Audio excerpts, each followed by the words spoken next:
Hello, this is Dr. James Rivera, and this video is an introduction to our next unit, which is on analysis writing. Now, what you just completed was synthesis writing, in which you combine at least three sources together into a single presentation of the relevant background information about a topic of your choice, based on those sources. This week you're doing kind of the exact opposite, or you're beginning the process of learning how to do the exact opposite, I should say. You're going to eventually, in your analysis paper, take a single source and analyze it three different ways to see how those different parts or strategies used by the source interact to make the source more persuasive. And that's what you're going to be analyzing the source for, is how persuasive it is. And the word rhetoric originates from ancient Greece, and it refers to finding the available means of persuasion. What you have to know about ancient Greece is that it was the world's first democracy, to our knowledge. And it was a limited democracy, of course. Only men were allowed to vote, and only landowning men or men who had served in the military. But it was still a democracy, however limited it was. And every citizen voted on every item. And in fact, if you can imagine this, the executive administrator was chosen by lots. So, think about how you're chosen for jury duty now, kind of randomly, right? Imagine if you're randomly chosen to be president one year. It was assumed that, and of course the president, the administrative function didn't quite have the power of today's president. But, just imagine that. And every citizen voted on every decision, on every law, every decision to go to war or whatever, every tax, if there were taxes. And then juries, well, all the citizens were there. They'd be broken off into subgroups, and then those groups, it could be up to 100 or 200 people, would serve as the jury for trials. So anything, any decision that had to be made affecting the community at Athens was subject to a vote. And that means the ability to persuade people to vote a certain way became very important. And the ability to stand in front of a large group of people and be persuasive, say, we should go to war, we should convict this person, put him to death, or we shouldn't. It became a very important skill, and people started studying it and writing rhetorical manuals. And I would say the most famous of these people was Aristotle. Aristotle lived about 300 years before Christ. He was a student of Plato, who was a student of Socrates. And he's one of the two founders, or one of the three, I guess, founders of Western philosophy. Socrates would be the first. He didn't write anything down.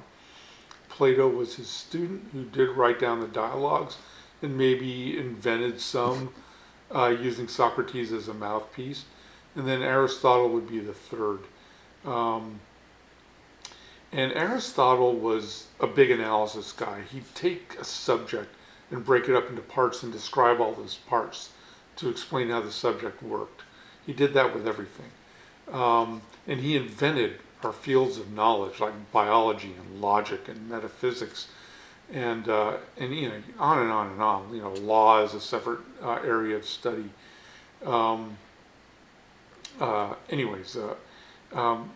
he not only is a founder of many fields of study, the division into arts and sciences. If you've ever heard of a College of Arts and Sciences at any college or university, that division into arts and sciences was initiated by Aristotle. So anyways, you take any one subject, and break it up into its parts and describe them all. And that's what he did with the Rhetoric, which was a book he wrote about rhetoric, how to be persuasive. And part two focuses on finding the available means of persuasion.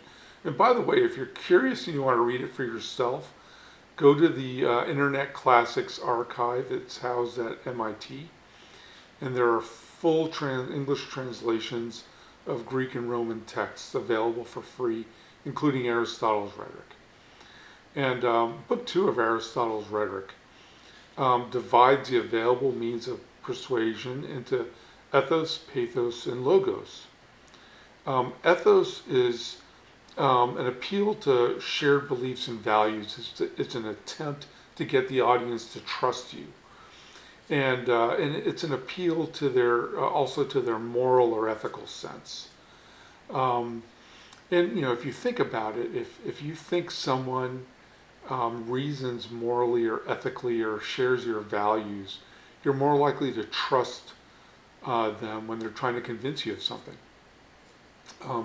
The next was pathos, which was an appeal to emotions. And he had a wide variety of emotions described, and you're actually going to study these. And then finally, logos, which is an appeal to reason. You're going to study all three of those 1 week at a time, and this week is just the introduction.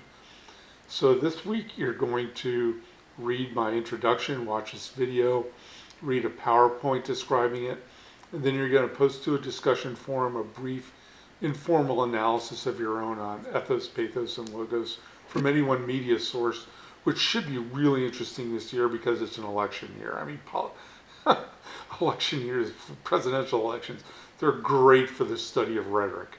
Okay, so I want you to find a source for your discussion forum post this week that everyone else could find, something on the internet, YouTube video, a piece of persuasive writing on a web page, something like that. Make it short, and then I want you to briefly summarize it in your initial discussion forum post. I want you to describe who you think the audience is for this, and we're going to do some audience analysis. And then I want you to analyze it for ethos, pathos, and logos, just using the ideas I present to you this week. And post that initial discussion forum post, which should be about 200 words, 150 to 250 words, by Thursday before midnight. And make sure you include a link, okay? Because your peers have to be able to go to that source.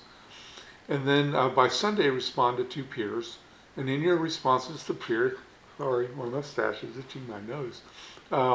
In your responses to peers, go back to their source, pay attention to it, then read your peers' summary and analysis. And then ask yourself, do you agree or disagree, why or why not? See how you might analyze it a little differently, maybe. Of course, it's not something that you can't do a big argument about, but you do want to compare your ideas to your peers so that you can learn from them and they can learn from you. Okay, two responses by this coming Sunday. All right, that's your work for the week. And then the next week, this week starts Monday to Sunday. And then, after that, you're going to study ethos in depth. And then a week after that, you're going to study pathos in depth. And then a week after that, you're going to study logos in depth. And we're going to do logos in 2 parts because it's kind of complicated. And then the week after that, we're going to finish it with a rhetorical analysis paper where you take everything you practiced and focus your analysis on a long paper of your own, analyzing someone's writing in depth. And you can use a Kirkman reader for this, okay?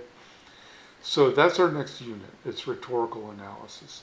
Again, if you're having any trouble, remember I'm here to help you. I know what you're trying to do is very difficult in a fully asynchronous course.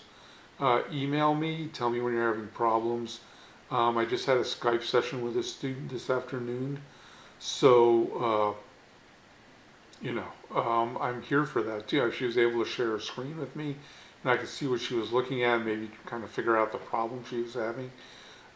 If you don't have Skype, you can download it for free. If you'd rather use something else, I'm on Yahoo, I'm on Facebook, I'm on Google Chat, um, I'm on Instant Messenger. We can use video chat a number of different ways.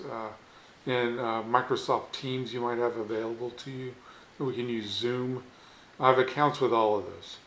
So, we can connect by video chat through your preferred platform, and I can help walk you through this. Okay? So just keep in touch. Let me know if you're having trouble, and we will go from there. Have a good week, and good luck with your work.